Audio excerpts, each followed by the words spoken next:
नमस्कार, मैं हूं संजीव चंदेल और आप देख रहे हैं बुलेट न्यूज। अब अखबारों को न तो खबरों से मतलब है और न सरकार को जनता से। अगर सरकार को जनता से मतलब होती तो जरूर गरीबी से बढ़ रही कुपोषण पे ध्यान देती। बिहार के मुखिया नीतीश कुमार जी विकास की दम तो खूब भरते हैं, लेकिन आंकड़ा कुछ और ही बताती है।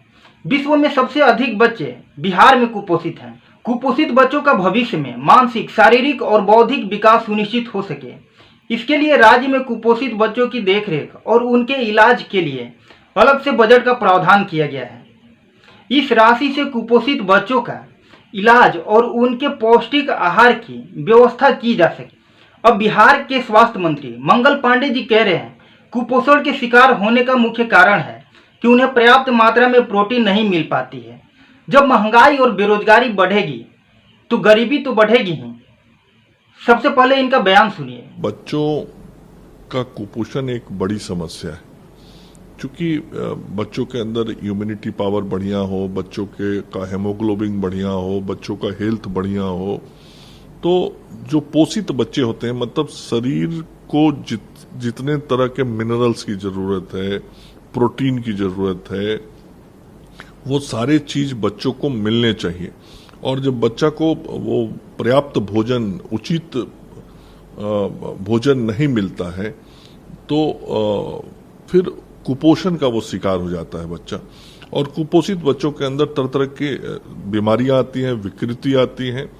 और अभी जो हमारे जानकारी के अनुसार राज्य में लगभग 22% बच्चे ऐसे हैं जिनको हम जो मानक है पोषण का, उस मानक पर जब देखते हैं तो वो कुपोषण की श्रेणी में आते हैं।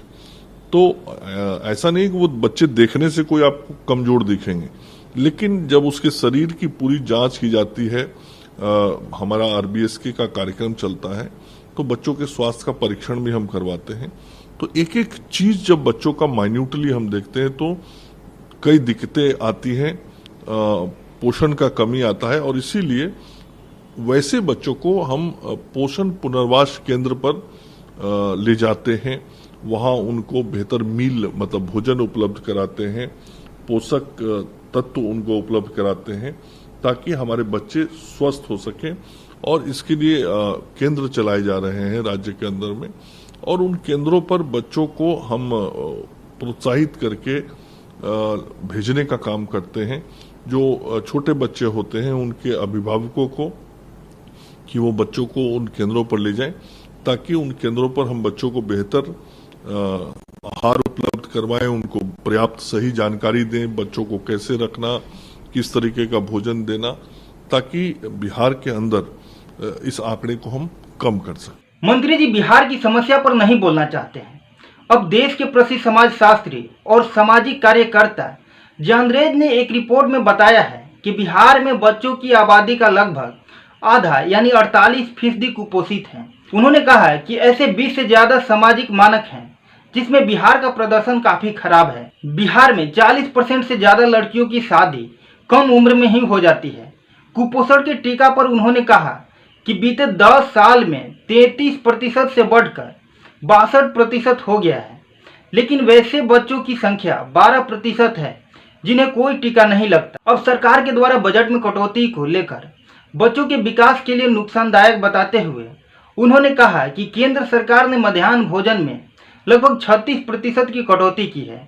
वही मध्याह्न भोजन योजना को आधार के साथ लिंक करने को लेकर भी उन्होंने कहा कि ये खतरनाक है। डॉक्टर नीतू चौधरी और डॉक्टर अभिजीत घोष ने यूनिसेफ के तकनीकी सहयोग से कुपोषण के प्रभाव पर किए गए सर्वेक्षण की रिपोर्ट को भी साझा किया, जिसमें बिहार की स्थिति बेहद खराब है।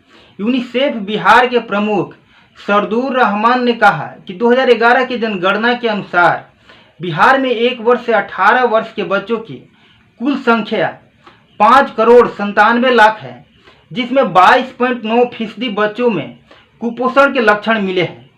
इसमें 8.8% बच्चे अति गंभीर हैं और उन्हें इलाज की जरूरत है। आपने स्वास्थ्य मंत्री मंगल पांडे जी का बयान सुना, जिसमें उन्होंने बताया कि राज्य में 1 वर्ष से 18 वर्ष के आयु के बच्चों की सुरक्षा को लेकर राज्य में पोषण पुनर्वास केंद्रों पर सभी व्यवस्थाएं चुस्त दुरुस्त करने के लिए निर्देश दिए गए हैं। हाँ, ध्यान से सुनिएगा, निर्देश दिया गया है। 15 साल से सरकार में होने के बावजूद भी सिर्फ निर्देश दिया जा रहा है। केंद्रों पर कुपोषित बच्चों का कई तरीकों से देखरेख की जा रही है और इनकी निगरानी के लिए हाल ही में विभाग ने 34 कम्युनिटी बेड्स केयर स्टैंडर्ड तथा 27 फीडिंग डेमोक्रेटर नियुक्त किए हैं।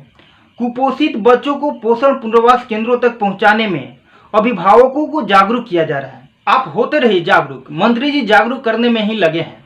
अंत में आपसे एक बात कहना चाहता हूं, अगर आप किसी भूखे और गरीबों की मदद करते हैं तो जो आपको सुकून मिलेगा वो कहीं नहीं मिल सकता। इसीलिए आप देश हित में गरीबों की मदद करें। नमस्कार, आप देख रहे थे बुलेट न्यूज।